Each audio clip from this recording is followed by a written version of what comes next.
What's up and welcome back to another unboxing review with Gizmo Slip Tech. I am super excited because the Zephyrus G14 has been one of the most popular gaming laptops for a couple years now because it's affordable, it's fairly premium, it's ultra portable, and still fairly powerful, especially for its size. It's a remarkably powerful laptop for its size, and I'm just really excited to test this out. It has a number of improvements over the previous year's versions that I have tried. I've reviewed this laptop, I believe, twice before in previous years.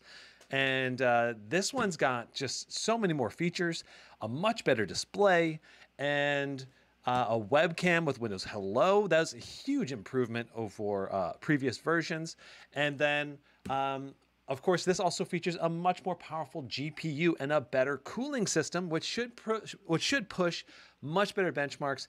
And I mean, of course, you also have the fact that we have RTX 4000 series graphics cards, RTX 4060 in the G14 that we'll be testing today. All right, so you can see the box has this holographic display, kind of just like the kind of look of the back of the laptop, actually, like all the little dots. It kind of has this, it's almost like it's the rear of the laptop, with all of this, the slide angle with all the little dots, which is pretty cool. And then, you know, there's kind of the back area. So if we go ahead and put the laptop box on its side, as we open the box, we've got a nice kind of textured pattern up here. Let me see if I can get the light to shine down onto it. It says, "Dare to be different." The other thing that's really cool that I like is that it props the G14 up. Like it pushes the G14 up, which makes it really easy to access. And I just love that. That is so cool to me. I always love boxes that do that. Some of Asus boxes this year does this, some of them don't. But this is a bit more of a premium unboxing, I think, and better boxing experience than even the Scar series this year. So I love that. So we pull the laptop out. It is super tiny. It is super thin. It is super light. You can already tell. And you can see this is the white edition of the laptop. And I love the white edition of the G14. It looks so beautiful. And it's definitely one of my favorite color renditions of the Asus products. They don't have very many white edition products, especially that you can actually buy at a reasonable price level or a high level of availability, because oftentimes they have just like the gray versions of the Zephyrus G16 or G15, for example, and they don't have the version that's like the white typically available. And I think the white just looks tremendously better. 240 watt power brick. Let me zoom in here so you can kind of see that. So it's a 240 watts right here. And it's fairly portable, fairly small power brick overall. It's not too large. You're gonna be able to pack this in a bag fairly well. But you also have the capability of using a USB-C charger with the USB-C ports on this. So if you want an even smaller adapter when you go to class or you go to the office, because you're not gonna be playing games, then you can totally do that. Now, this cable is about 6 feet long for the main power cable. The follow-up cable from the power adapter to the laptop is about 4.5 feet long. So it's not quite as long, but overall you get about 10 feet of reach for the length of to the wall outlet, basically, from the laptop, which is a pretty good range, though I kind of wish it was another like 1.5 feet. I like getting a little bit longer, especially in the portable scenario where sometimes you really have to stretch to get to a power adapter. Now, here we have our box. We've got papers and stuff like that in here. We've got a thing that says G-Series gaming notebook. Let me zoom in for you. Right here, just giving you how to charge your laptop in case you don't know how. Open the display panel. Press the power button. Wow, that is informative for people that have never seen a gaming laptop before.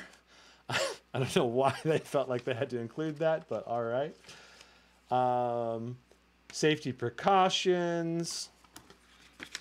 We're not going to worry about that. Some more manual stuff. So we've got ourselves another little pamphlet here, and right here you can see we've got the webcam and the mic array, display panel, status indicator lights, power button, audio output. So these little things on the top of the laptop right below the display, those are speaker outputs. That's important to note because you don't want to block those, like put your phone up there and block them if you want to have better sound quality.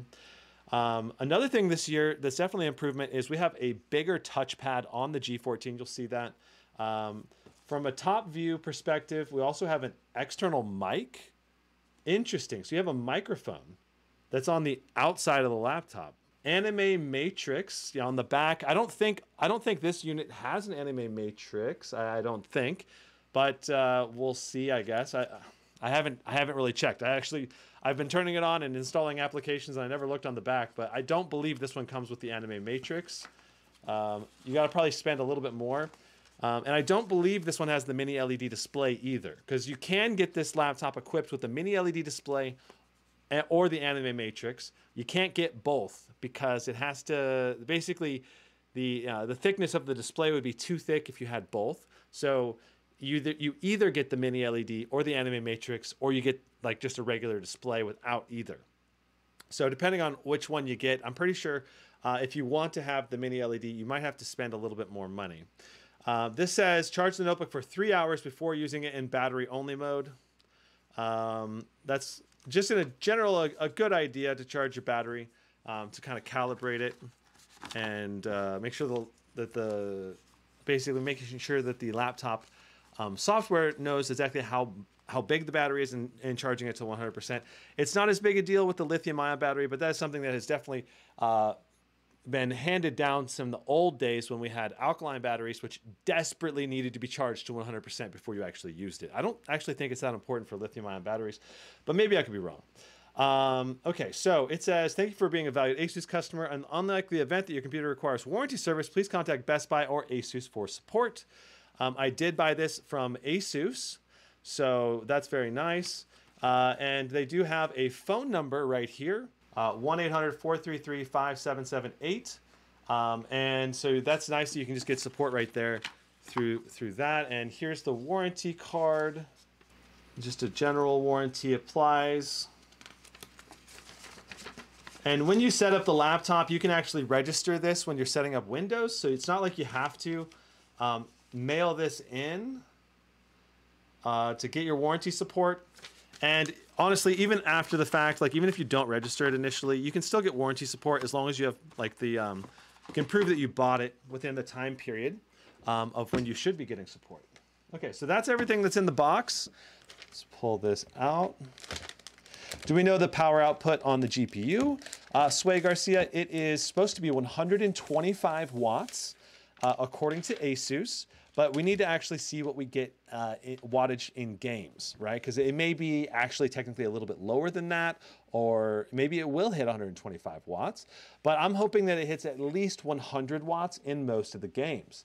Because if you look at, the Zephyrus G14, which is a thicker, bigger laptop, that sucker's hitting, is supposed to be rated for 120, but typically we were seeing around like 90 to 105, with most of the time being close to 100 in most of the titles. So you can kind of see the holographic display if I turn it just right, trying to get a good bounce off of the... It's kind of harder to see this year's version, I think, compared to previous versions, which kind of makes me wonder if this isn't the anime matrix display. I don't know. I can definitely see it, but you gotta get it to be just the right angle. There it is. Now you can see it.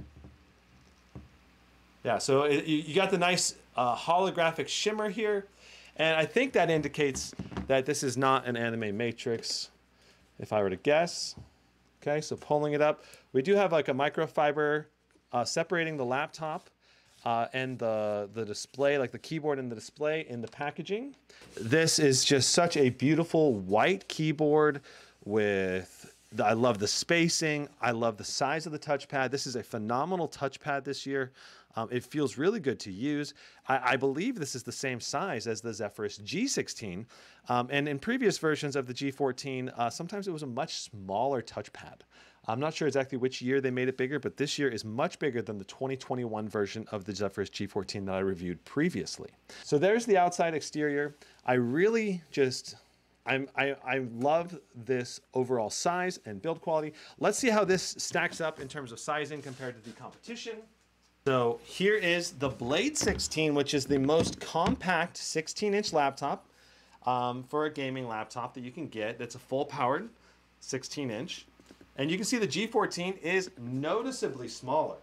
You know, you got about an inch in the front, and you got about almost 2 inches to the right. Like, this G14 is just so much smaller and so much more portable. Here is the Strix G18, one of the larger laptops. You know, if you're looking for a full powered, very high performance for your money laptop, the G14, or sorry, the Strix G18 is a very good choice. You got, but I mean, in terms of portability, I mean, look at this.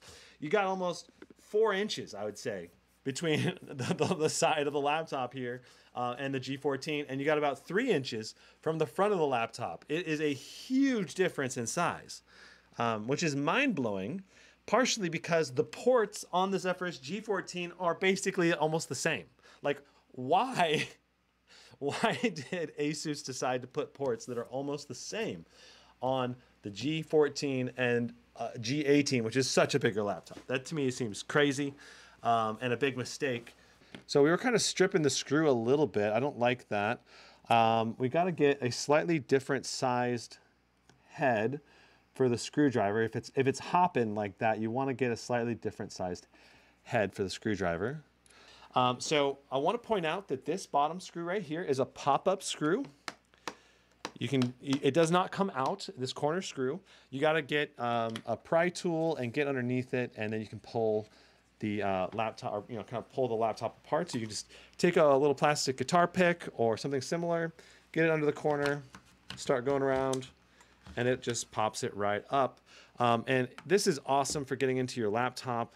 A lot of laptops, it's so much harder to get in there and remove the screws. I want to mention, this is another Into the AM shirt. It's just one of their basic tees. It still has the same cut and everything that I really love, but it's like, doesn't have a graphic design. It's just like a high quality shirt material. And the cut, it just feels really good. And the t-shirt should last a long time, assuming I don't stain it. And so there's a link in the description down below if you want to check out the Into the AM shirts. 10% off to anyone that buys a shirt through the link. And then whatever you buy, also a small percentage of what you buy comes back to help support me as a content creator. It's like an affiliate link, so just know that you're supporting me if you do use it. If you do use that link. Ooh, these are long screws too. You're gonna want to make sure you keep track of which screws go in which holes. Otherwise, you can put a screw through your motherboard, because the longer screws going into, say, one of the shorter holes, it's just not going to be good, because then it'll like keep drilling when it's supposed to be done. And then if you try to just keep plowing through with really strong pressure on the screwdriver, you'll just like go through whatever is underneath the screw hole. So got to be very careful about that. Overall, the main thing that was hard about taking this laptop apart was just the it was just those rubber tipped screws. That was it. The rubber covered screws. You got to have a good tool to remove that. All right, so taking a look at our interior here, it's kind of an interesting layout. We have a partially inverted motherboard. Notice that we have 16 gigs of RAM in this laptop. Let me get the camera position better. So notice that we have this big 76 watt-hour battery for a 14-inch laptop. That's a pretty dang good size. And we are paired with an AMD Ryzen 9 7940HS CPU, and that CPU is a 4 nanometer, manufactured at a 4 nanometer level. It's very power efficient, and I was definitely seeing some very impressive battery life on the initial kind of like, just I unplugged it for a little while, let it run. And at 100% brightness, it was like basically 10 hours at 100% brightness, idling. So that is super impressive. Now we have a partially inverted motherboard. We have 16 gigs of RAM soldered onto the motherboard by default, but you have an empty SODIMM slot here, so you can upgrade that and get even faster or even more RAM if you need more than 16. So just slap another 16 in here or a 32 gig stick and you get up to 48. And I believe this is DDR5 4800 RAM. I need to double check that. And because it's DDR5, we should still have excellent performance even with only one stick of soldered RAM. So that shouldn't impede our performance much, if at all, on this laptop. And I'm not sure, I believe this is a vapor chamber. We can't really see the heat pipes layout or anything here. Let me just double check if this is a vapor chamber. I believe it is though. So popping over to here. And here is the Zephyrus G14. We've got the technical specs. Here is the official page.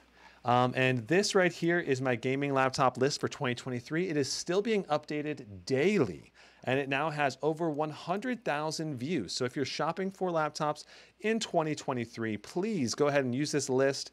And if you use the links on this list, it will help support me as a content creator and my team that helps manage this list. Now, the ratings still need to be updated on this list, but we have a ton of technical data on here, like display size, total volume, width, weight, a bunch of benchmarks added with benchmark sources. And then if there's laptops that go on sale, we're putting the sales and the best deals at the top of the list. So the laptops that I recommend, especially even at full price, I will also be putting at the top of the list. So just know that this is a resource that's here. If you click on any of these, it'll come up with more details and even pictures of the laptops. So that's very important to note. Now, the Zephyrus G14, all right, that's the laptop we're reviewing today. If we pop down over here, it says a custom vapor chamber with liquid metal and zero ambient cooling. So yes, this is a vapor chamber with thermal grizzly liquid metal. And it says that it has ultra efficient heat transfer the hottest parts of the machine with a coverage of 48% of the heat generating components. The vapor chamber allows the G14 to have 25 watts higher power budget, pushing performance to the limit without increasing fan noise or chassis size. Now, I believe that is accurate, but we'll have to actually see. I didn't test the 2022 version, so it's hard to have a perfectly apples to apples comparison.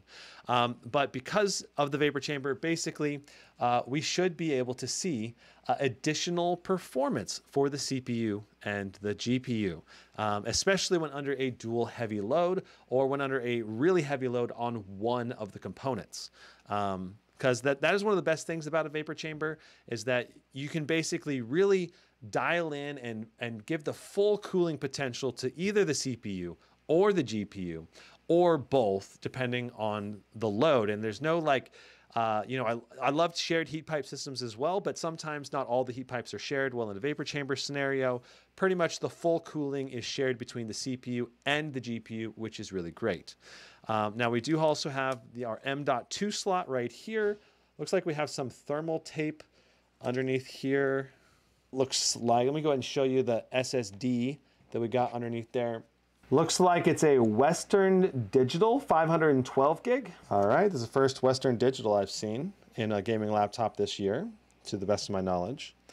So yeah, overall for upgradability, you don't have a second M.2 slot. That is one of the downsides of this laptop for sure. And then the fact that you can't upgrade the second SODIMM slot to give you a total of 64 gigs of RAM is also a downside, but a fairly minor one, because I think most people are going to be just fine with 48 gigs, unless you have a very ultra specific reason that you need 64. Certainly for gaming and most video editing applications, you're not going to need more than 32. So it's just going to really depend on which kind of applications you're trying to run on this guy. But overall, I really like the layout. We have our two speakers right here, but we have more speakers that are upward firing as well. So this should have a fairly decent speaker system, especially for the size of the laptop that we're looking at here. All right, so let's go ahead and get the bottom put back on. We'll fire it up and we'll get testing some games. So there is the top of the laptop. Let's go and open it up. There's the keyboard. And while we're here, we might as well go ahead and evaluate the keyboard and look at the functionality that it offers. We've got, notice the arrow keys are fairly large, but they also have home and page up and page down. Now you press the FN key on the left side in combination of the home and end or page up, page down. Otherwise they'll act like normal arrow keys. And this does work quite well and becomes quite intuitive once you get used to it. So I like that setup. Now, to the best of my knowledge, this is not a fingerprint reader anymore. It used to be a fingerprint reader. But yeah, so that's important to note that this is no longer a fingerprint reader to the best of my knowledge. There we go. All right, so you can see that we have currently a white only backlit keyboard, but it is a single zone RGB capable keyboard. So you can change this to different colors if you want to go like blue or green or purple or something. There's a lot of different colors that you can set this keyboard to. I do like the white backlight on this keyboard, but the tricky part is in certain types of lighting, it sometimes is just easier to see the keys with the backlight off. You can see how when you enable the backlight and it's all white lighting, it basically almost makes the keys more difficult to see. Now, it was way worse on previous versions of the G14, but this is certainly still visible, even in this kind of medium light with the light on it. So that's not a problem anymore. It used to be a big problem on the laptop, but this design is still visible with the white backlight on the white keys. Though still, you know, it is better when you turn the light off in bright environments. Now, if we go ahead and turn the lights in the room off, you can get a better idea of what the backlight looks like. It's quite lit up really well. All of the secondary functions are lit up along the top here. We've got microphone or volume up, volume down at the top with mic mute. We also have the Asus ROG Armory Crate button. You can press that and it will launch the Armory Crate application, allowing you to control the laptop's performance profiles or change various settings. On the left side, you have an escape key with a bit of spacing, a fairly decent sized tilde key, but it's a little bit smaller than a normal key. And then the caps lock does have a secondary light function on it. Right there, you can see that when you can easily tell that it's activated or not. And then along the left over here, we have nice full-size keys or very nearly full-size keyboard that's going to be very easy to type on. A bit of spacing between the F1 through 4 and the F5 through 8 and then F9 through 12, which makes it a little bit easier to see and use. Overall, you can see that the keyboard lighting in this medium lighting or like lower, medium low, I'd say this is like this isn't a super dark room right now because I have all the lights on behind me, all the RGB lights, but this is a fairly lower lit room and you can really see the keys on this and the keyboard looks really good in this medium dark lighting. Now, when you go into really bright environments, you're not going to really be able to see the backlight almost at all. And then in really dark environments, the backlight is just going to look super bright and super good. And so it's just going to really depend on the backlighting quality based on the environment that you're in, basically. Overall, I think the keyboard is excellent to type on. The keyboard is excellent to type on. And right there, Windows Hello picked up on my face and logged me in automatically. You know, I have large hands and this keyboard feels great. I think if you have small or medium hands, it's still going to feel really good. So this is a keyboard that I think a lot of people are really going to like. It's not, I would say, the best keyboard in the world, but I'd say it's like a 9 out of 10. And in terms of style, it's not as RGB-ified. Let me go ahead and change some RGB colors. So I can hold FN and press the Aura key. And this changes what the functionality is. It was on static, now it's on breathing. Now it's on strobing, which I don't know why anyone would want to do that. Now it's on color cycle. So this is where you can change it to shift between blue, purple, yellow, orange, green, red. You know, so now it's going to just actively shift and transition between the colors. Of course, I have this light behind me. And you can also set it to be static on one of these colors. If you just want it to be like a white and blue, I think that would look really good. Or white and green or whatever your favorite color is. You can set that right here. So, and it's going to be, you have to go into the Armory Crate. So if you set it to static, it's going to be white, but you can change what the static color is in the software, the Asus software. All right, and just for covering the special functionality keys of the laptop, let's just talk about those for just a second. You've got volume mute, key brightness up and down, and then of course the Aura key to cycle what the keyboard backlight does.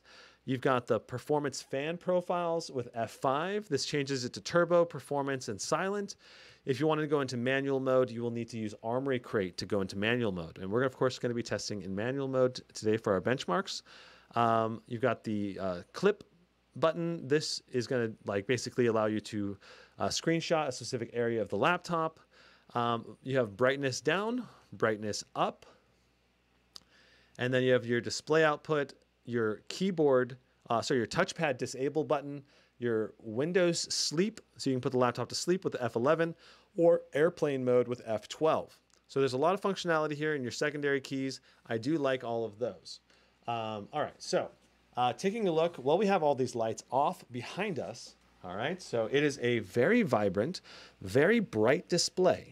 And I think this is the best display on a 14-inch laptop that we've seen so far. It's high color gamut, high amount of brightness, supposed to be rated for 500 nits brightness. And it is simply a gorgeous display. I believe it's 120 hertz. Let me double check. Yeah, so it is 165 hertz response time. So 165 hertz with G-Sync and advanced Optimus for quick switching. So that is awesome. It does also support Dolby Vision HDR content. So that is obviously really, really great. And let me go ahead and open our image. That's an all black image, so you can see what the idea of the blacks look like and the backlight bleed. So you can see right there, we've got a little bit of light bleed in the bottom left. So we got a little bit right here. It's very minimal. But yeah, I think this is the only area right here where I would say it's very noticeable to me, to my visual eye. The right side, yeah, I guess there's just a little bit across the whole bottom panel here, but it's very minimal except for in the corner here. I think I would notice that in a dark movie. Overall, very good on the backlight bleed. Let's go ahead and test the display. All right, so taking a look at our results for the G14, 100% sRGB, 90% Adobe RGB, 88% of the P3 color gamut, and it's very important to keep in mind that my Spyder 5 Elite tends to underestimate the Adobe and P3 color gamuts and sRGB, but we did hit 100% sRGB because it kind of overcovers it. Under brightness and contrast, we got 22 nits at the 0 brightness setting with 22,100 to 1 with the contrast ratio. At 100% brightness, it got rated at 427 nits and 920 to 1. Now, this is certainly a bit below what Asus claims. They claim it's going to be 500 nits brightness, so that's a little bit disappointing to see that it's not over the 500 nits brightness range, but it's still very good. I just wish it was what it was rated for, right? Like we all want that. So overall, very bright display that'll work quite well. I wonder if there's any kind of display settings you can fiddle with to improve the brightness a little bit higher. I'm not sure. Usually the brightness rating on the Spyder 5 Elite is usually pretty accurate. So I don't know why this is undershooting by a bit. We also saw undershooting on the nits brightness on some of the other Asus laptops. The Strix G14 also only got below 500, and the Scar 18 also was below 500, I believe. So extremely colorful, extremely vibrant. I really, really like it. I think the vast majority of people are going to be very happy with this. The primary difference, I think, between this and the mini LED is going to be the mini LED is a little bit brighter, and it's also going to have better contrast ratio. So you're going to give it a bit punchier blacks and a bit punchier brightness on the mini LED version.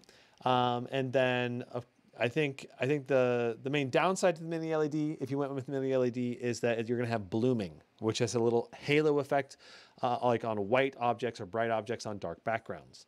So the blooming is going to be your primary issue if you try to go with the mini LED display. Overall, I still think the mini LED display would be worth it for most people. Now, let's go ahead and do Cinebench R23, but first we got to configure and make sure we're in the right power profile. So this is Armory Crate. This right here is where you can set your power profile in the bottom left.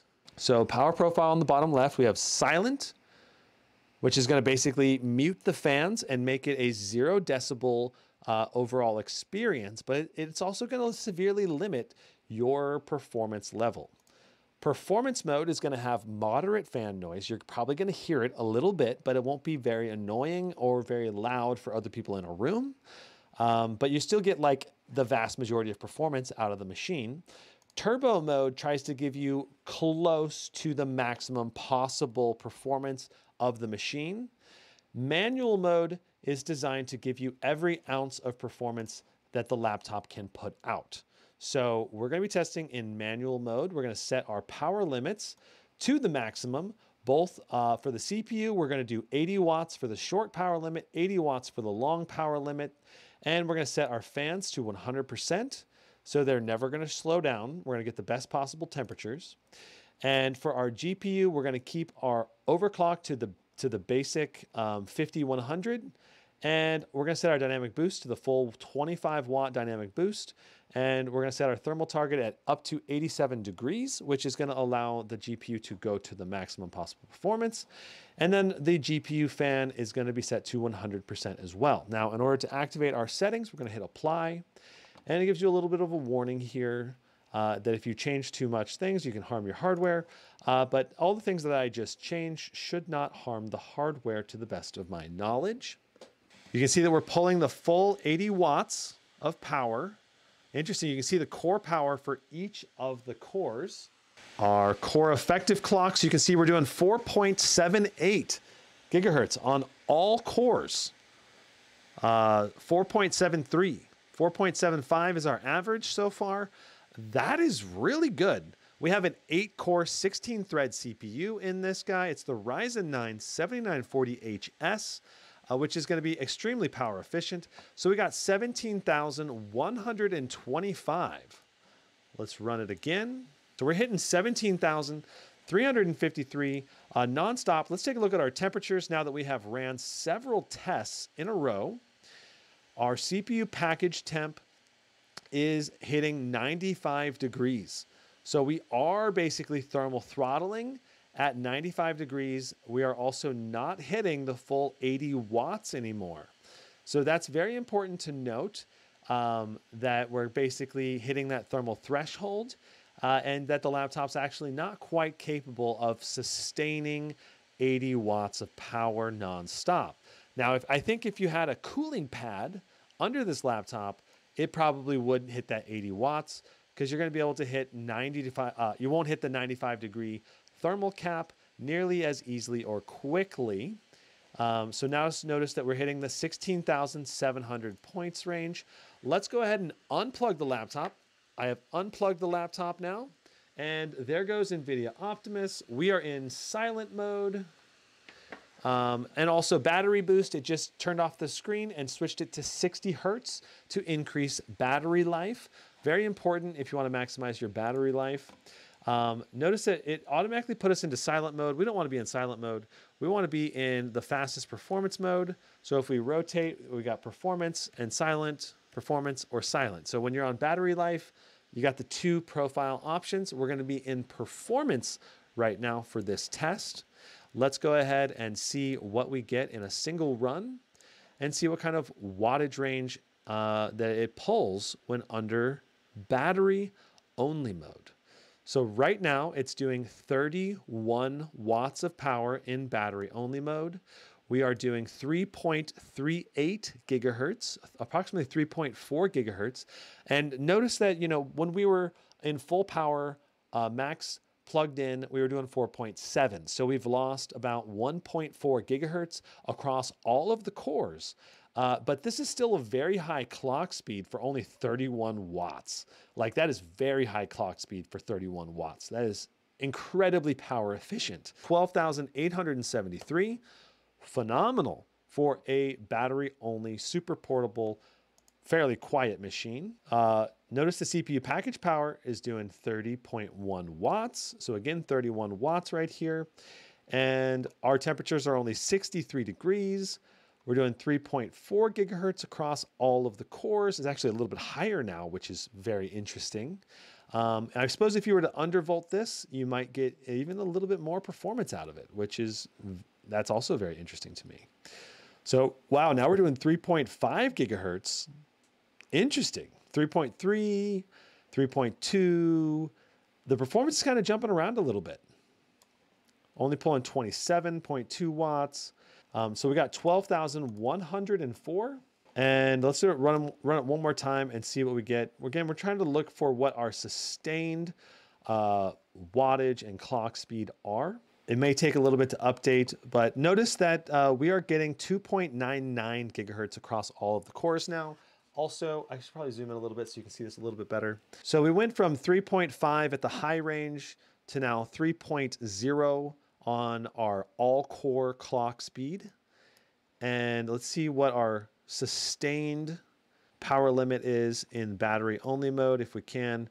HW info is not responding very well when we're on battery mode. Well, just in general because of process lasso. So we're doing 3.2, which is good. It's getting closer to the 3.3 that we were at initially. Also, our package power right now is 26 watts, it's quite insane that we're getting this high a clock speed on such a low wattage. That is insane. So we got 11,545 for our third battery life only test. That's obviously going to let you edit videos on the go. You're going to be able to render videos and just fine with only 31 watts of power. So we're plugged in now. Let's go ahead and I guess we got to open Armory Crate and we got to set it to manual fan mode for our 10-minute test. Okay, so it actually went back into manual fan mode automatically when we plugged the laptop back in. That's very nice because, a lot of people are going to want to use the manual fan mode with this laptop. And if it can automatically switch between performance mode and manual mode when you plug it in or unplug it, then that makes it just easier. Right now we're doing 4.64 gigahertz across all cores. So taking a look, we're down to the last 30 seconds of this benchmark. We have averaged let me make sure that you guys can see. We have averaged 4.53 gigahertz across all 16 threads, which is really, really good. We're hitting 95 degrees Celsius nonstop, which is not ideal. And that shows you that if you use a laptop cooler, you could probably almost for sure boost the performance of this machine because we're basically being throttled at 68 watts because of the temperatures here. So I would expect a nice performance bump if you had a thermal like cooling pad that has additional airflow. Now, our 10-minute test was 17,019 points. That's very good for a super portable 8-core CPU. It's not the best on the market. If you were to go with something like the Ryzen 9 7945HX, you're getting more like 34,000 in a 10-minute test, which is obviously about double because you're doubling the amount of cores and threads. So that makes sense. That gives you, I think, a really good idea for the CPU performance. Let's move on to some gaming now. Right away here, I'm seeing 110 watts of power to the GPU. I think I saw 113 right there. 114. This is a higher wattage than we were seeing with the Zephyrus G14 RTX 4060. This is a very good initial impression, though it's not quite, 125. It's still not quite pushing 125. Though, Timespy does use a fairly high amount of power on the CPU. Hey, there's 115, 116 on the GPU, 117 on the GPU. Okay, we're getting closer and closer to 125. Oh, now we're dropped on 110. But still, I love to see that we're getting higher than 100, which is kind of where the Zephyrus G14 was hitting pretty often.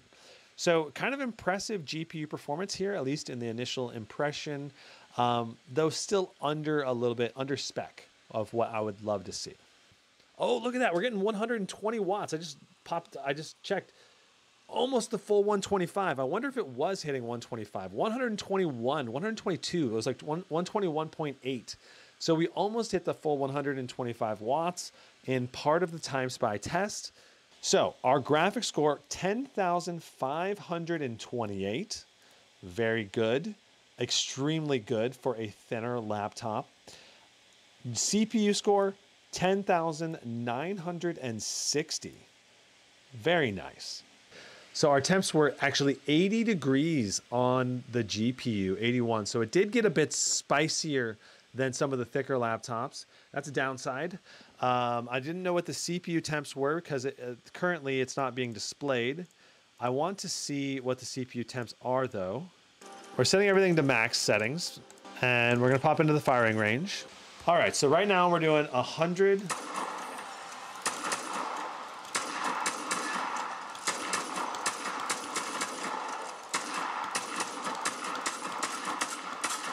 108. You know, ultra settings is fairly taxing. You know, we're hitting 100% GPU utilization. Our CPU package temperature is 77. Only 21 watts of power.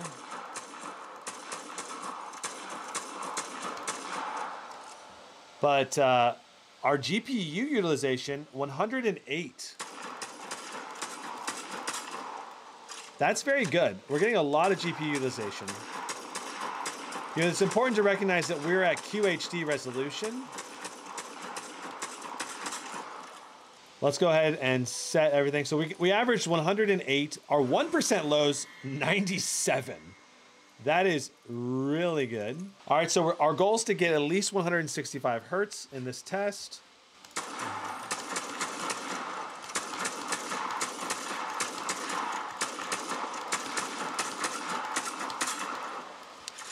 Yeah, I can see that there's no ghosting on this display to the best of my knowledge. It feels very responsive, very easy to aim. I haven't been able to play Apex lately.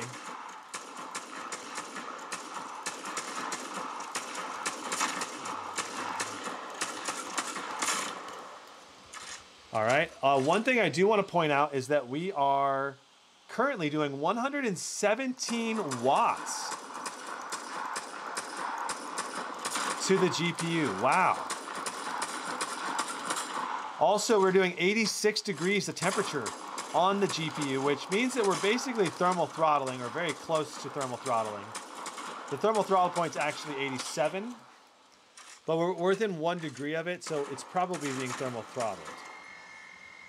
Okay, so this is very good aiming experience, very responsive, excellent gaming experience overall. Let's hop into a match. I've reset the FPS counter.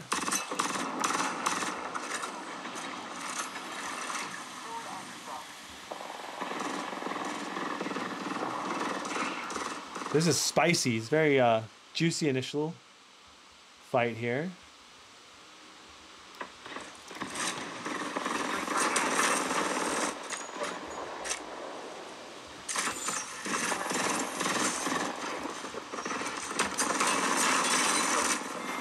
Ooh, we got annihilated by like 3 people at once. Okay, I'm gonna have to scooch this over. I need a little more aim space.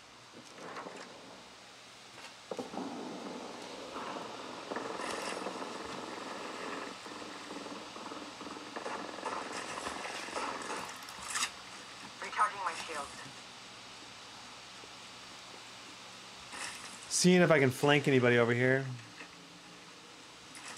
Maybe my teammates killed them all already. Looks like they did.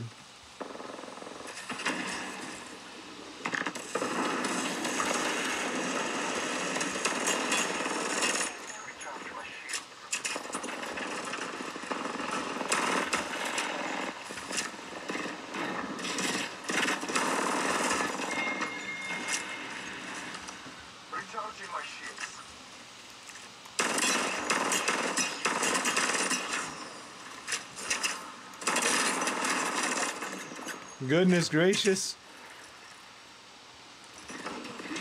We almost died.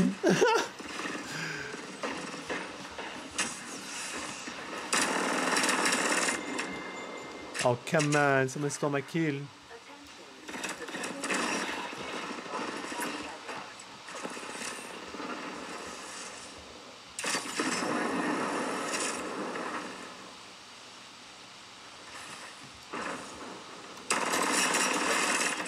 Oh. Maybe I shouldn't be using an R99 right now. Overall, this is a very good game, gaming laptop for Apex Legends. I mean, I would be happy with this experience, given the fact that I'm not quite hitting the max frame rate. But obviously, if you're super competitive, I mean, if I was buying the G14, I would buy probably the 4090 version of it, because I would have the money for that. I think you're still going to have a good experience in a lot of these games, but it's just not going to be as good as the 4070, 4080 version, because the amount of raw FPS you're getting is just not going to quite push QHD frames perfectly, you know? Okay, so taking a look at what we're doing, we got 165 hertz refresh rate, 1600p resolution. We're going to set it to minimum specs. We want DLSS on quality, and we'll set textures to high. I believe all of that is correct. We're going to apply the settings. And I want to mention that I did not really hear any spatial audio in Apex Legends either. It was very just general audio. It's, you know, some people are going to be really disappointed by that. Some people won't really care about that because they're going to use headphones anyway. Like, the Blade 18 has really good spatial audio, but it's still not as good a spatial audio as actually using headphones. So headphones, I think, are still required for competitive games, but the spatial audio in casual games is very noticeable and really awesome. So,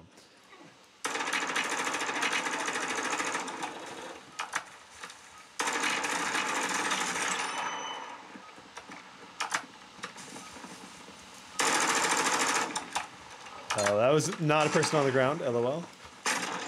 Ooh, you got me. Are you getting the Legion 7i anytime soon for testing? Yeah, I ordered one like a week and a half ago or so, and I have got, it should be arriving like today or tomorrow. And so we should be able to do a Pro 7i with an RTX 4090 review like this week. So really cool.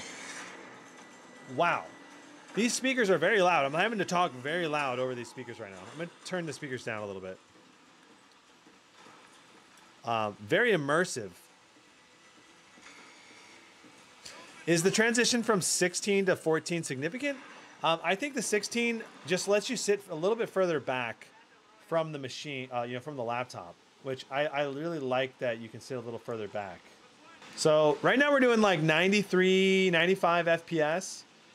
We've averaged 95 the whole time we've been in, but it's not as good as like what we get on the i9, right? Like the i9, Intel i9 is doing closer to 140 to 155 or so.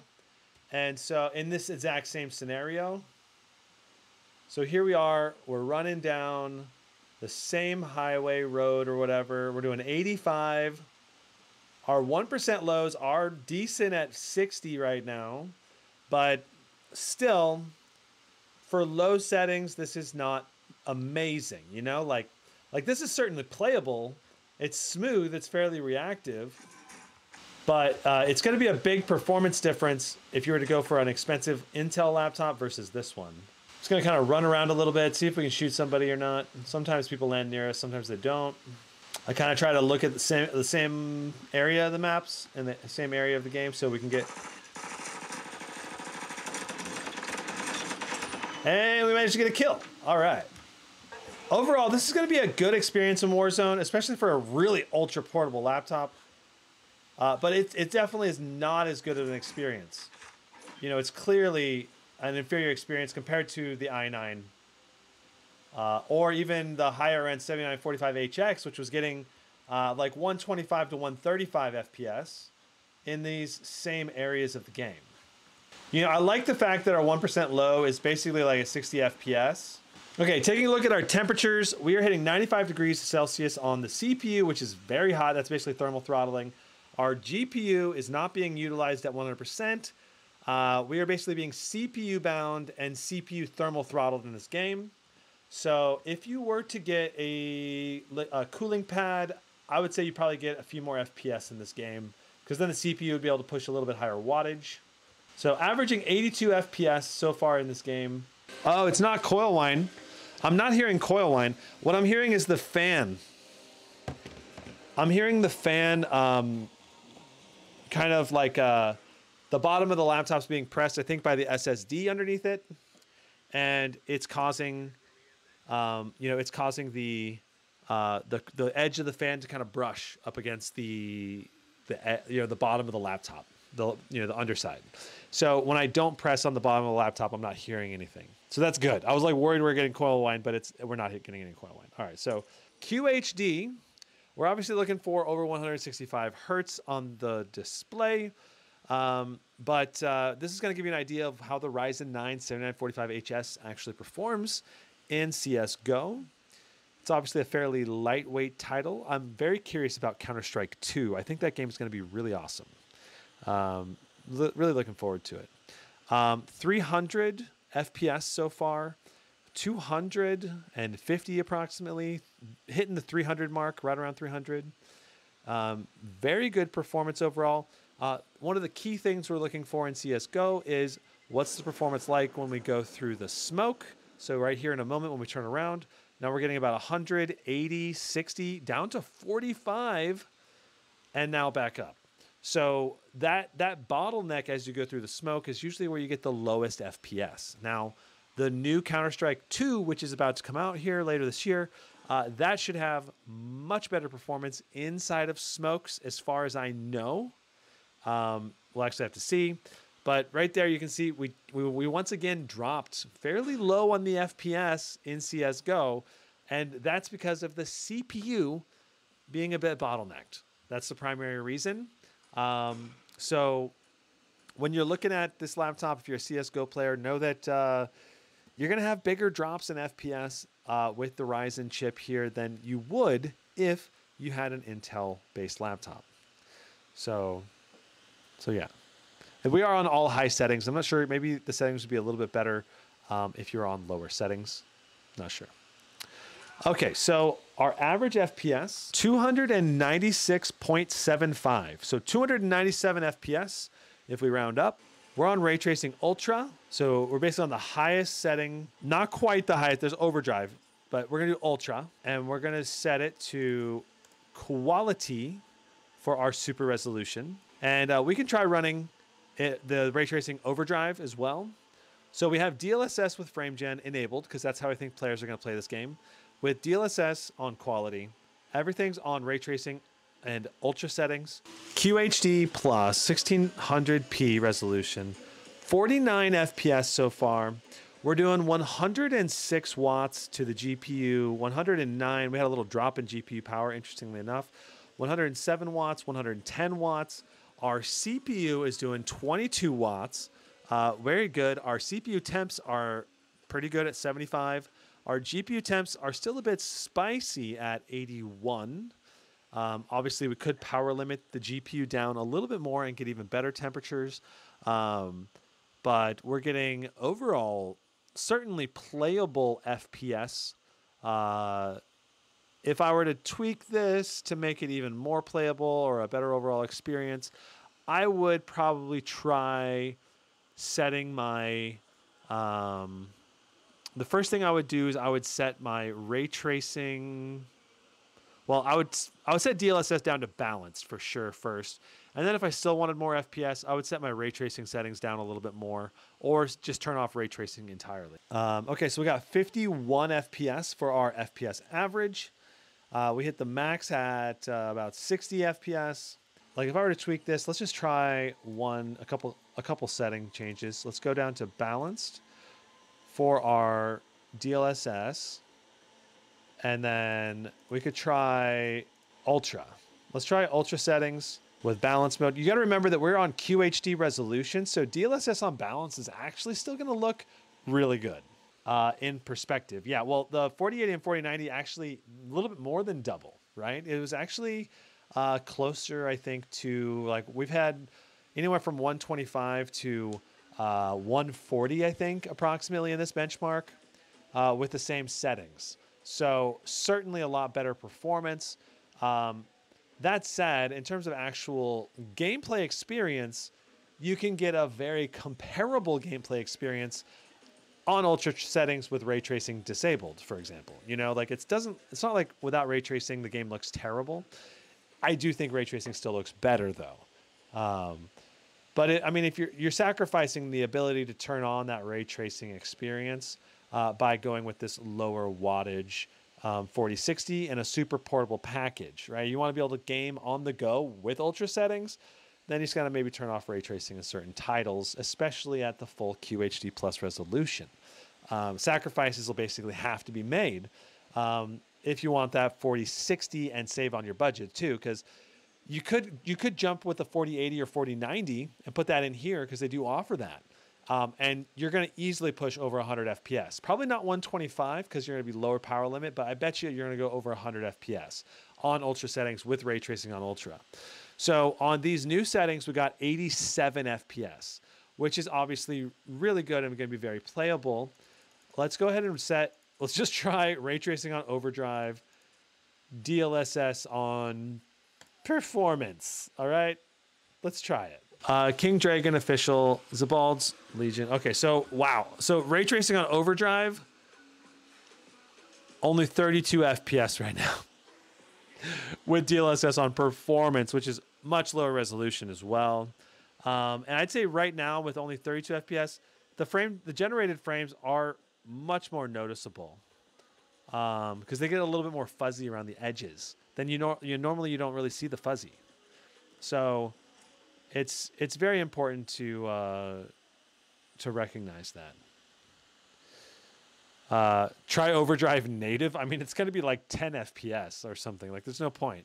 We already know it's not going to be playable because this is not playable. You know, we got 36 FPS with ray tracing on overdrive, DLSS on performance, frame generation enabled. Certainly not playable.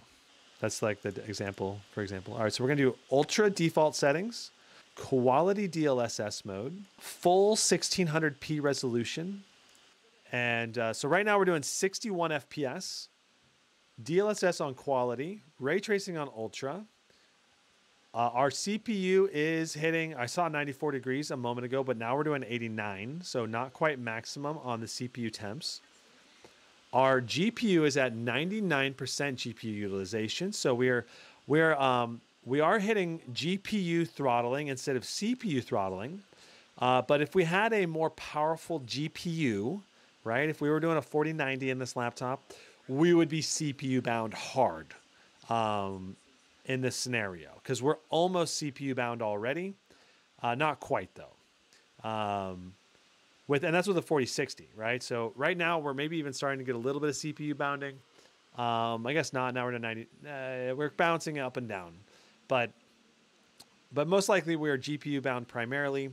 But with a more powerful GPU, you would definitely become CPU bound. I think it's a very important thing to understand that with this laptop, the CPU will be a limiting factor in certain games and titles like Warzone. That even if you do get a 4090, you're going to still run into that CPU overhead bottle cap, right? So we're starting our run. I have started the benchmark. Currently 58 FPS in QHD plus 16 by 10, 2560 by 1600 ultra settings. Ray tracing is disabled, but DLSS is on quality. So obviously a very good overall gaming experience in Dead Space. So you're going to be happy with this game in Dead Space with this laptop. Like you would get in here, you would play this. It would just be a very smooth experience overall. Occasional little stutters here and there because of the 1% lows. And if you wanted to, you could reduce the settings a little bit more, drop it down to balanced, or just turn off ultra settings or something, and it's you'd bump the frame rate up massively, right? So if we go ahead and drop the resolution down, let's go ahead and see what it looks like when we drop our video resolution down to 1080p. We'll do 1200p because I don't want it to be off kilter on the you know, all right, so this is what it looks like visually speaking. This is 1200p resolution. So it's essentially full HD 16 by 10. You can see, I can see just a very slight fuzziness. The gameplay is much smoother overall. I've reset it, so we're getting a kind of a new number right now. But 94, 93 FPS with 34 or 1% lows. Obviously very playable. And I would say it still looks pretty dang good. Like it's not going to be that noticeable. But let me give you a better example. So that's what it looks like right now. If you can, screenshot that, whatever. Let me switch the resolution back now. All right, and that's what it looks like at full detail. And I can just see like the little bit of finer detail, you know, and like the little etchings around his armor, stuff like that is just a little bit sharper when you're at the full resolution. But it's not like it's an awful experience or something at 1200p. And that's going to be true with this QHD display or non-QHD display. Like if you were to go down to a full HD plus, it's just less detail regardless. Like if you use a Stealth 14 that has a full HD display, you know, it's still going to be less detail regardless. All right, so let's go ahead and do this at 1080p exactly. So it's going to be a little bit stretched now because we're not at the native resolution anymore. But we're just looking at our FPS numbers, see what we get.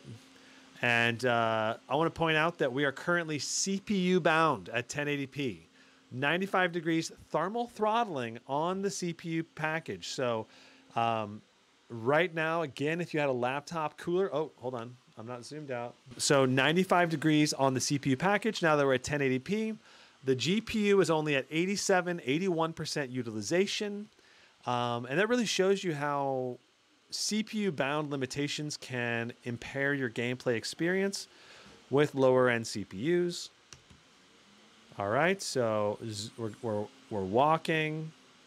We're at 82, 83 FPS right now, 32 FPS for our 1% lows. We're hitting 91% GPU utilization with 88 watts, 91 watts, 92 watts to the GPU. So again, we're not utilizing the maximum GPU wattage anymore, and we're being CPU bound. Again, this is at 1080p though, right? So it's very important to recognize that. Obviously, very good performance though. Still 90 plus FPS. It's going to be a great gaming experience at 1080p. And our 1% lows at 33 is not going to be that noticeable. Maybe just a little bit noticeable. So 93 FPS there in Dead Space. High quality ray tracing. DLSS is on quality. Frame generation is on. Keep in mind that frame generation is enabled. So we really want to get like 70 plus FPS, typically speaking, for really good frame generation implementation, you know, to make all of the extra frames look and appear less glitchy or anything like that. This is looking pretty good right now, 67 FPS. 1% lows are pretty much irrelevant because in between loading the scenes, it kind of stutters. So that messes up with the 1% low performance. But our actual FPS at 69, like the gameplay looks good to me. Like it's looking excellent right now. And keep in mind, we're QHD plus. So very high resolution for a 14-inch laptop. Very high performance levels right now. Looking at our wattage pull, we're doing, oops, I bumped it. We're doing 111, 109, 110 watts to the GPU with 99% GPU utilization, 114 watts there at the end. So it's nice to see that this is pulling higher wattages than the Zephyrus G14, for example. That's very, very good. But, you know, I think that this is a laptop that could likely really benefit from the curve optimizer, which is basically like undervolting the CPU. And I'm very curious to see if I can do it. I haven't tried it, but if I try it and it works well, then I think I'll do another live stream and we can compare performance because, you know, undervolting this thing is probably going to really boost performance in games like Dead Space and other titles. So I believe we got like 71-ish on the FPS. So let me jump ahead on the replay here. 72, it looks like. 72, right. Okay, cool. Okay, so God of War, ultra settings, QHD plus, 16 by 10, 2560 by 1600. DLSS on quality. We're doing 53 FPS, 31 for our 1% lows. This is extremely gorgeous and playing really, really well. So 55, 35 for our 16 by 10. Let's do this one more time at 1080p, just because it's going to let us have something comparable with some of the other RTX 4060 laptops out there. So now we're 16 by 9, 1080p, DLSS on quality, and we're still on ultra settings. Wow, the FPS difference is not that big. 60 FPS right now, but our 1% low is much better at 54 FPS. So the gameplay does appear a little bit smoother to me, to my visual eye, even though the overall FPS is not that big of a difference, right? So we got 6750. So our big gain was in 1% lows there, where our average FPS really was not a huge difference. So very interesting result for God of War. So we're on all ultra settings. We're gonna set texture qualities to low. We're gonna turn ray tracing on. Frame generation is enabled. You can see we're maxing our VRAM. We're at 7.2. We have 8 gigs of VRAM technically in this game. But the thing is, it never actually fills up to all the way to 8. There's always a little buffer room. So we're basically maxing our VRAM right now. We're hitting 67 FPS. Again, we're at QHD plus 16 by 10. Ultra settings overall, ray tracing is enabled. And our 1% low right now is 41. Now, as we run through the world, I anticipate our 1% low is going to get a bit lower. So let's go ahead and run. And, oh, I'm going to go ahead and back up. Oh, man, we're already stuttering pretty hard there. Again, I think that's because of our low textures still maxing our VRAM. So 8% or 8 FPS right now. Wow, for our 1% low, our 1% low is really struggling right now.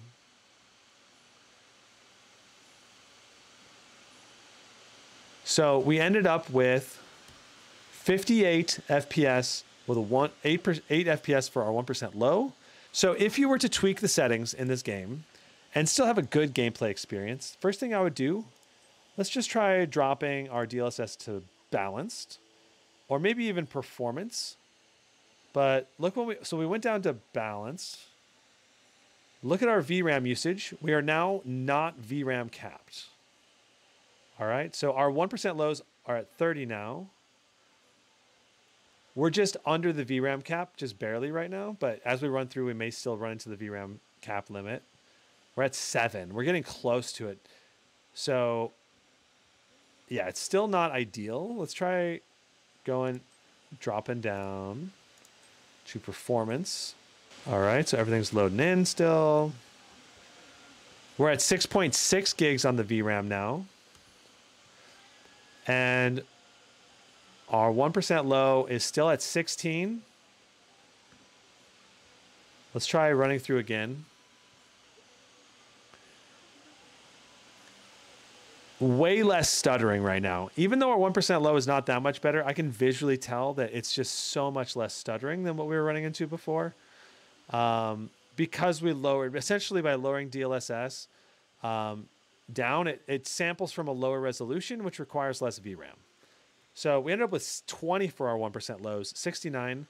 And another big thing you can do to improve performance in this game is if you just go down here and we just turn off ray tracing. Okay, now it wants me to restart the game to disable ray tracing, which is interesting.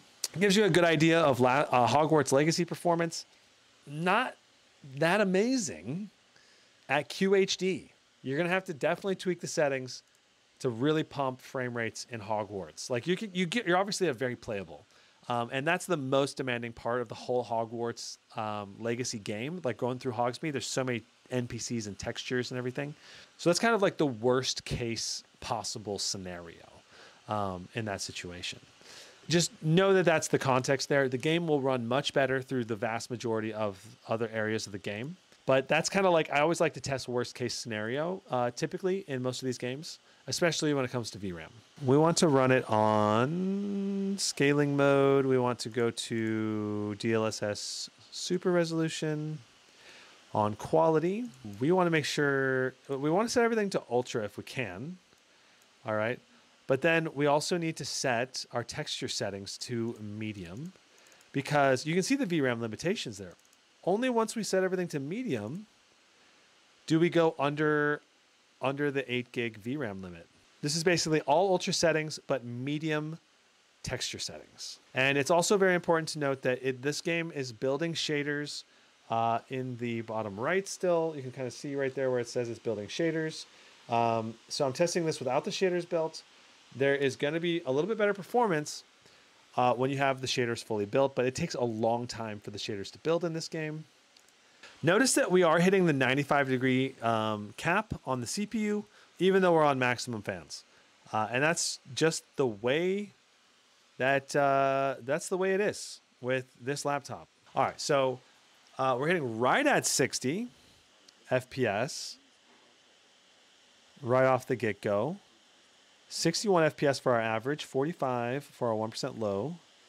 The gameplay looks phenomenal, super smooth. I'm gonna let you hear the audio. Still doing that. It's late. Good, what time is it? It's way past your bedtime. Still today. Please know by now I do not have the energy for this. Here, What's this? your birthday?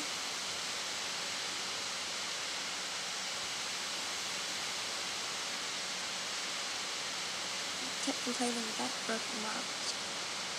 So, keep it, you know? You like it? I mean, this is Yeah. nice, but I think it's stuck. It's What? No. Oh, ha ha. Where'd you get the money for this? So right now we're doing 83 degrees on the CPU. We're not CPU bound. We're 100% GPU utilization. We're hitting 101 watts on the GPU. Overall, this is really good performance. In a game like this as well, you don't really need to aim that carefully very much. It's not like a Twitch shooter or anything. So this is going to be excellent overall gameplay performance, and certainly super playable and sustainable, I think. So very important to note that. Man, the graphics in this game are so realistic too. On ultra settings, DLSS on quality, it's just like, it's almost like photorealistic graphics. So I think the main concern I have right now with the Zephyrus G14 is just the GPU, at least in turbo or at least in manual fan mode, we are oftentimes getting really close to that thermal throttle range, right? All right, so resetting our FPS counter now that we're actually moving around in the game, we're doing 53 FPS. Dad? 59 with a 1% low of 31.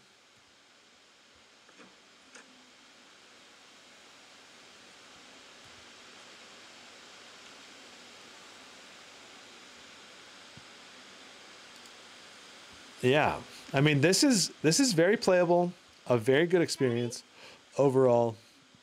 I anticipate the gameplay experience would probably be pretty similar to this for most of the game based on my experience.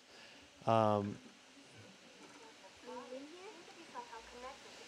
might have a little bit more dips in certain areas, and so you could turn some settings down a little bit more, or change DLSS down to like balanced mode if you need to.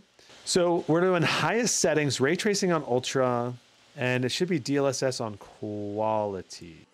Like we're doing 102 watts, and I don't think the Stealth 14 ever saw over 100 watts consistently in most of the games. I'm pretty sure it was like more like 80 to 90 watts in the vast majority of games with the Stealth 14. So you are going to get lower FPS in those titles. So yeah, the Stealth 14, it has a 1200p display, which is just going to be easier to push frame rates out to, You in a game like this, I'm pretty sure the Stealth 14 was doing closer to like over 100 FPS because it was 1200p. And we're doing QHD plus and hitting 70 FPS, which is still playable, still very good. And you're getting a little more detail to show up on the display. but the 1200p is just going to be, you know, just easier and more consistent and less VRAM limitation issues. Because once again, we're also running into VRAM limitations at 7.7 gigs of VRAM. Though I don't think we're getting too many stutters because of the VRAM. It's mainly just, I'm not sure. I think it's just close to the peak, close to the cap of what the VRAM needs or is capable of. So 110 watts of power, 111 right now. Overall, our GPU wattage in the vast majority of games were well over 100, probably averaging like 105 in most of the games. Some of the games were doing like over 110 pretty often. Like Apex Legends, I think, was doing like over 110 pretty often. But the thing is, when you're pulling that high of wattage, you know, we were seeing GPU temps at like 86, 87, basically thermal throttle temperatures. So I really think this is a laptop where a laptop cooling pad will boost the CPU when it's a CPU-bound game, and it'll boost the GPU. Wow, 122 watts there for a moment. It'll boost the GPU wattage as well in those GPU-bound games. So yeah, and I did see 87 watts on the GPU, so we did hit that thermal throttle on the GPU, at least for a moment there.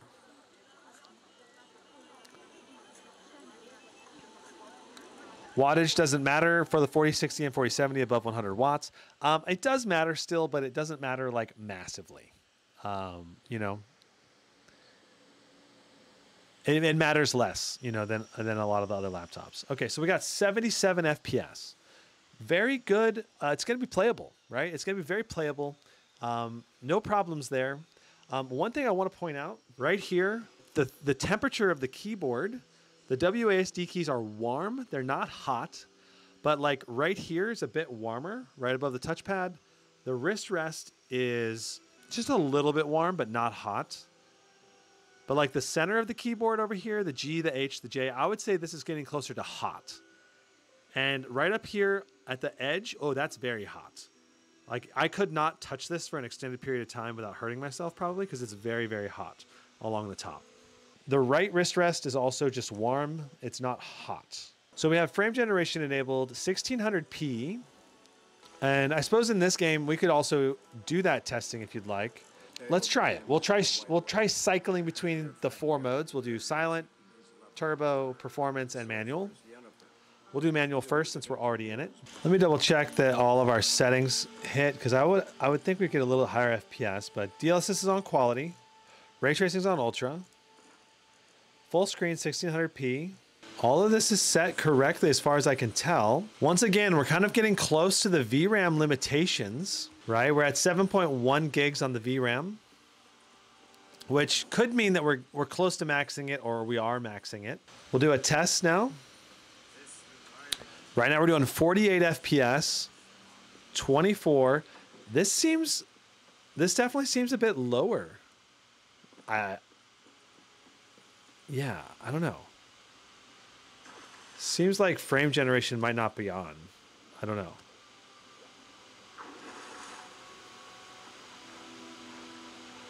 $54 FPS, 35 for our 1% lows. It's certainly playable. 54, 35. All right, so it's certainly playable. It doesn't. I'm not really noticing glitchiness from frame gen. Let me try turning frame gen on and off. Let's turn frame gen off. All right, so now it's doing 35 FPS. So it certainly is a noticeable improvement having frame generation on. So frame generation is stuttering a lot as, I don't know, I'm guessing frame generation is trying to catch up or something. Okay, now that it's all loaded in, things are smooth again, 54 FPS. Let's try going into our video, display, actually graphics. Let's try changing DLSS down to performance mode.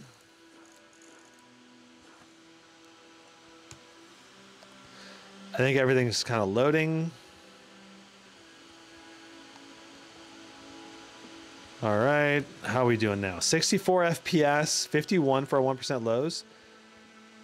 And this definitely feels smoother because our 1% lows are better. You know, going lower on DLSS does reduce some of the demand on the GPU VRAM. So that probably helped our 1% lows. I feel like that's what you got to do. If with this laptop, you got to rely on DLSS and you got to be willing to put it down to like performance mode in a lot more games. Okay, so now we're going to go ahead and cycle through some of the different fan modes. We'll try turbo mode first. Look at look at what's happening right now, right? So our CPU is at 83, 24 watts of power. Our GPU is still pushing over 100 watts.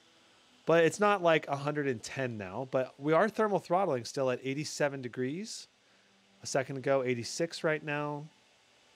And the fans are still basically at max. So let's try rotating to performance mode. Okay, I'm seeing, look at our wattage is now dropping to 95, 94, 92. Our temperatures are coming down. We were at 86. Now we're at 84. Our fan noise is reducing further. Whoa. The fans have become really quiet. And the game audio is way more pronounced now to me, the gamer. Our temperatures are actually 83 now. I'm curious if it would keep coming down, right? I don't know. I guess now they're 85. I saw 85 a second. 84. And keep in mind, I'm in a room that's about 70, I don't know, 75 degrees right now, probably for AC temperature. So if you're playing a hotter environment, you're going to thermal throttle a lot harder. So right now, 63 FPS, 41 for our 1% lows. This is very playable. In performance mode, let's try silent mode. We're in silent mode now. What are we going to throttle down to? So it's going to throttle our CPU and GPU way lower. Our GPU temps are already falling significantly to 77 degrees. Our CPU temps are going up actually though. Interesting. 33 watts on the CPU now, which is interesting. We're still at 50 FPS. So resetting, we're getting some gnarly 1% low stutters here. Oh, now we're getting down to the true silent mode. Ooh, interesting. 55 watts in silent mode, 33 watts to the CPU. It's interesting that the CPU is pulling so much more. It's like more wattage on the CPU now than it was. It doesn't make sense. That's pretty weird, right? And it's a lot smoother now than it was when it was jumping back and forth. So, and in regards to hitting 87 degrees on the GPU, that's, I think, not ideal. At the same time, it's, I don't think it's going to harm the laptop, but just in warmer environments, you're going to thermal throttle more easily. So this is silent mode. We're basically getting 55 watts and 25 watts to the CPU. All right, so if I were to open up Armory Crate and we were to set it to manual mode, let's just try tweaking our own profile and try to get more ideal temps. All right, so under the GPU mode, we're going to set dynamic boost down to 5 watts. So we're just reducing the wattage by 20. All right, so I'm waiting for the fans to kick in. The fans are still ramping up from silent mode. They take a little while. Right now, we're still hitting our thermal throttle, but I'm pretty sure we would go lower if we gave it some more time. I'm thinking probably like the 83, 84 range if we gave it more time. Interesting. Yeah, I would say that performance mode is probably the way to go, most likely, for people that are like wanting to balance noise and fan noise and game audio and still have decent performance. Obviously, more advanced users could set up their own fan profile curve as well, and that would be a great option. Let's go ahead and test the speakers and the webcam. Let's do the webcam first. Okay, so here's the webcam. Hello, how are you doing? Hi, Grandma. Hello. There we go. So I would say in terms of image quality, I think it's above 720p resolution. I think it's probably a 1080p camera. At least that's what about it looks like to me. It's a bit grainy still. I'd say this is above average. I'd say this is above average for a webcam, but I don't think it's going to be particularly amazing. You can see good detail around the GH5 and the Lumix. Good detail around my teeth and my hair. Overall, it's a pretty decent webcam. Above average, certainly above average compared to most webcams out there. And you can see the Windows Hello element of this. If I go ahead and lock, and I go ahead and log in, there it goes. It took a moment to recognize me that time. It's usually really fast.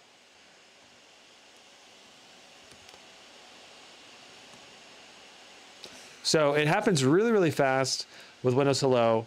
It wasn't a problem overall in my experience. Let's do our music test. Okay, so Peter Spacey Roar is our first song of the music test. And I'm gonna hold it about 10 inches in front of the laptop.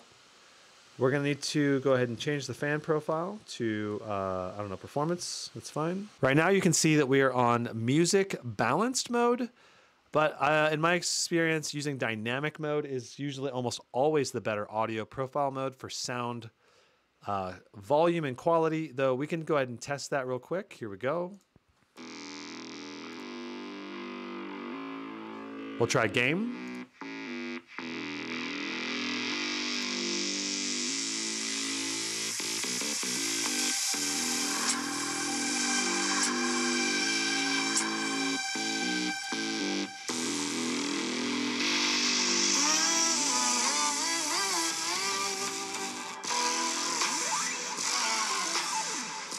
All right, so we'll use dynamic. It didn't seem to make too big a difference, but I think dynamic was about the best sounding or pretty close to it. Maybe music was also pretty good. All right, so let's go ahead and zoom out. And here we go. So about 10 inches in front of the laptop where your kind of your head would be. Maximum volume, Peter Spacey Roar.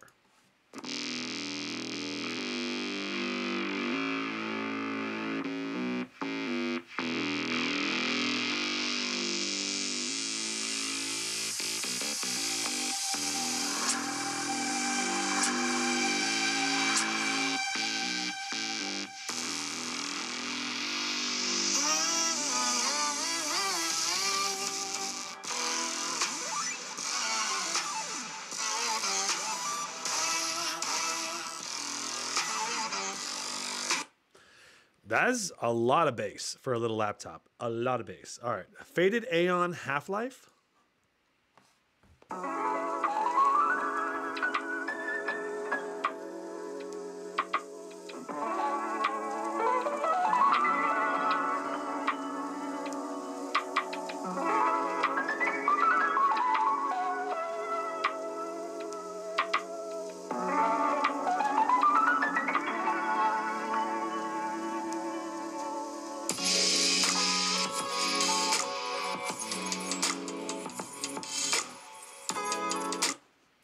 Okay, so Faded Aeon Half-Life. The mids were pretty good. The highs definitely were breaking up a little bit.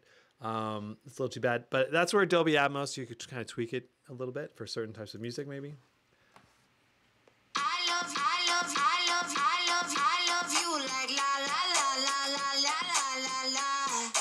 I love you like la la la la la la la. I love you like la la la la la la. So, yeah, I would say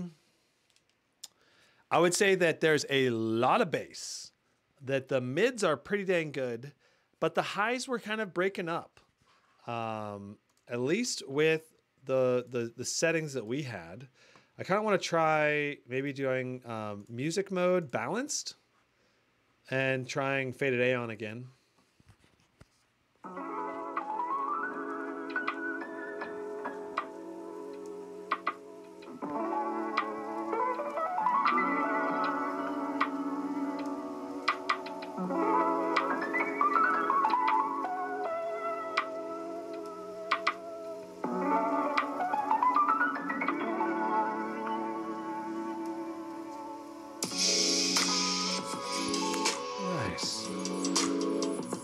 Yeah, that was much better. I think doing dynamic, I guess, probably boosts the audio gain too high on the highs or something.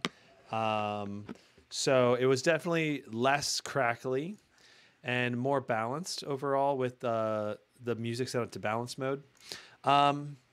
Yeah, so the speakers overall, I think, are pretty dang good for a 14-inch laptop. I'd say just a little bit better than the Stealth 14. The Stealth 14 also had pretty dang good speakers.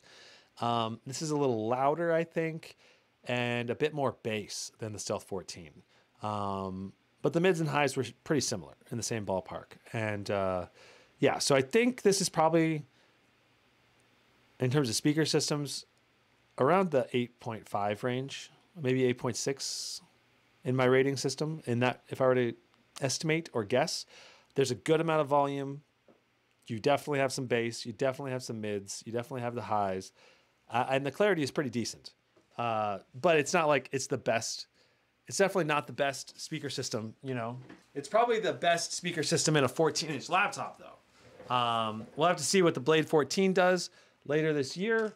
But I'm guessing this one's going to be very competitive with that. So it's time to talk about the ports, and then we'll do a summary of all of the things in the laptop, all right? So along the right side, we have a micro SD card slot. We've got a USB-C with DisplayPort.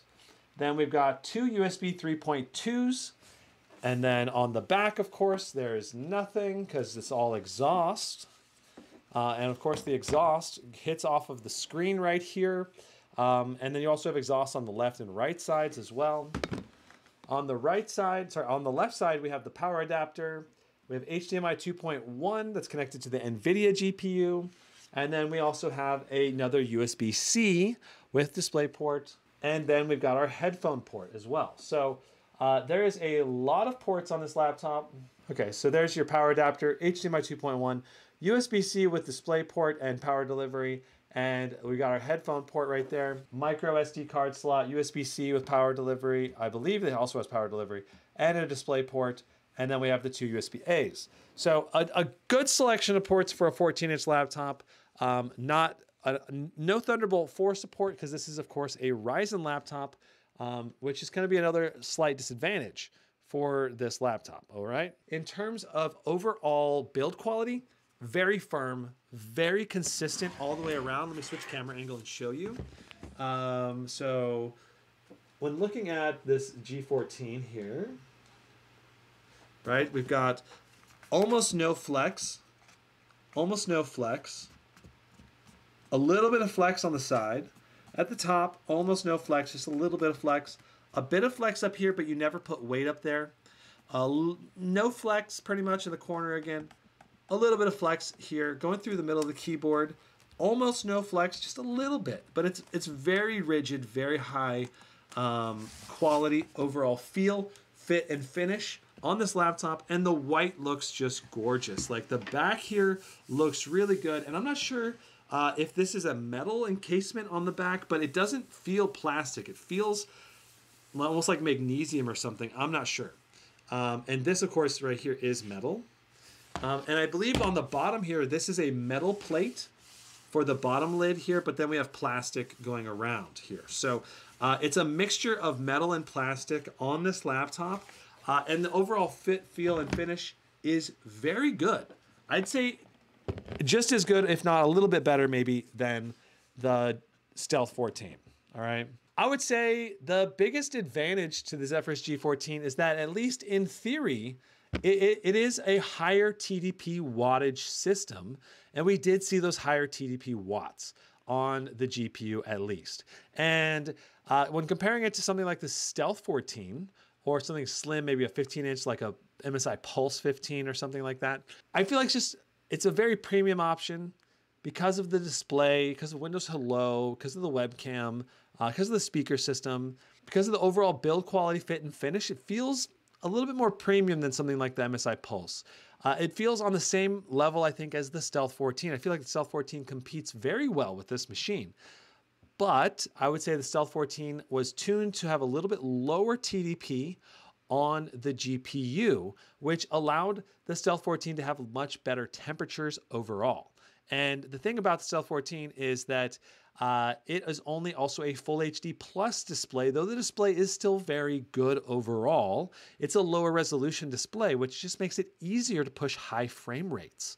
And that high frame rate capability of the Stealth 14 in many ways makes it more attractive unless you think you can really use a QHD Plus display. For example, maybe using Photoshop or video editing. You might be able to see more details in those kinds of detail-oriented applications. In terms of video gameplay on a 14-inch display, I would recommend a Full HD Plus display when it's being paired with a 4060 or a 4070 or 4050. Simply because of VRAM limitations and the ability to more easily push out frame rates at Full HD Plus. And that to me gives a big advantage to the Stealth 14 in real world usage scenarios. Now, I think the Zephyrus G14 has a huge advantage when you're equipping it with an RTX 4080 or 4090, because then with the QHD display, it's paired much better, not only with the VRAM that you're getting with the GPU, allowing you to run higher textures more consistently or basically all the time, especially if you get the 4090 version. But then in addition, you're also going to be pushing, instead of like, with the 4060, oftentimes at QHD Plus resolution, you're going to be struggling to go above 60 FPS with everything maxed in the latest titles. Like you're going to be hitting around that 50 to 60 FPS mark pretty often. And then in the more demanding areas of those games, you might be dropping even a little bit lower.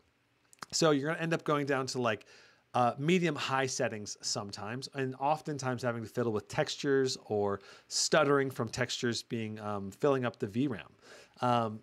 Whereas if you were to go with the 4080 or 4090 version of the Zephyrus G14, you're not going to have that problem at all. So at $1,600, I think I would recommend the Stealth 14 over the G14 because of all the VRAM limitations and the lower resolution and the better temperatures you're getting on the GPU. The Stealth 14 just felt like a superior product at this price point at $1,599. So that's this specific configuration. That said, if you're looking for the ultimate 14-inch laptop, I think the 4080 or 4090 version of the Zephyrus G14 runs circles around and crushes the Stealth 14 in that sense. Because then you don't have the VRAM limitations, the display quality can truly shine because of the increased resolution, and gameplay is not going to be an issue. You're always going to be hitting high frame rates, even in the most demanding titles. And you're also not going to run into VRAM limitations hardly ever if you have at least 12 gigs of VRAM at QHD. Sometimes you still will, but if you have the 16 gigs of RAM at QHD, then you definitely won't run into VRAM limitations almost ever. Currently not in any of the games that are currently out, at least. I can definitely recommend this laptop. The thing is, you're going to have high GPU temps. And when you're at home, if you're willing to stick it on a laptop cooling pad, you're going to have way better temps, I think. That's the thing. That's kind of like, I guess, where I'm drawing a bit of a, like, I think the Stealth 14 is just a better pick because it's equipped with the Full HD Plus display. And that's just going to be way easier to game on and have longer future proofing because of that lower resolution. You're going to be able to play QHD Plus games in the vast majority of titles, but just certain titles you're going to have to fiddle with more. And as time goes on, you're going to have to fiddle more and more with the settings and occasionally have to reduce even the resolution down to 1200p if you need to, for example, free up VRAM or reduce the VRAM usage. And that's going to kind of be a bummer, right? It's a little bit of a downer, right? Because sometimes when you reduce textures, it does not look as good as high or medium or ultra, right? It's very noticeable reduction when you go down to low. And that's true in Hogwarts and Last of Us. It's definitely a noticeable change when you go down to low or medium, but at least in Last of Us, you can go down to medium and it's fine. Medium's not terrible. Low is pretty bad though in Last of Us. And Hogwarts low is also, definitely noticeable downgrade. You want to kind of go to medium or high in Hogwarts if you can. I think you're going to be getting like 8 to 10 hours of very well optimized usage out of it, even with Wi-Fi and brightness fairly bright on this machine.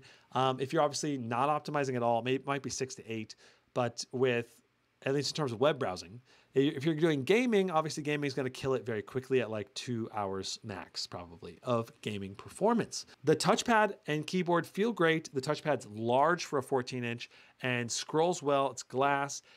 Great overall feel. Good click to it. And the port selection's decent for a 14-inch laptop. Very good for a 14-inch laptop, in my opinion. It just lacks the Thunderbolt 4 or a full-size SD card reader, but usually you don't get the full-size SD card reader, and since this is a Ryzen chip, you can't have Thunderbolt 4. So those are the trade-offs you make to get that battery life if you really want that battery life. I mean, this is a good machine. It's not like if you bought this thing, you should regret buying it. It's a good machine, especially if you're willing to fiddle with settings to get the playable frame rates at full HD. It's just, the Stealth 14 is going to be more like a no-brainer, or like you just go into any game pretty much with the Stealth 14 and you're going to have a great experience. You go into some games with this and you want to run ultra settings and it's all stuttery because of VRAM's all eaten up and you're running at QHD plus resolution. And that's just going to confuse a lot of people. And so for people who are not willing to fiddle with the settings, this is probably not the laptop for them. But the 4080 and 4090 version won't have that problem. So that's where I'm thinking, if you go with the G14 and you just want to be able to go into any game and play it perfectly, have no problems, get the 4080 version or maybe the 4090 version, spend the extra money. If you're limited on your budget and you want to be able to go into any game and play it, the Stealth 14 full HD plus display just makes more sense to me. But if you're willing to tweak it, then this one makes more sense. And if I were buying it, I would get the G14 probably over the Stealth 14. Does that make sense? Like advanced users, the G14 will make more sense. To more casual users that don't want to fiddle with settings, the Stealth 14 makes more sense. So, all right. Boom. That's it for the live stream. I hope you guys enjoyed the Zephyrus G14 unboxing review. Please drop a like on the live stream if you have not already. It is super helpful. And I'll see you guys in the next one.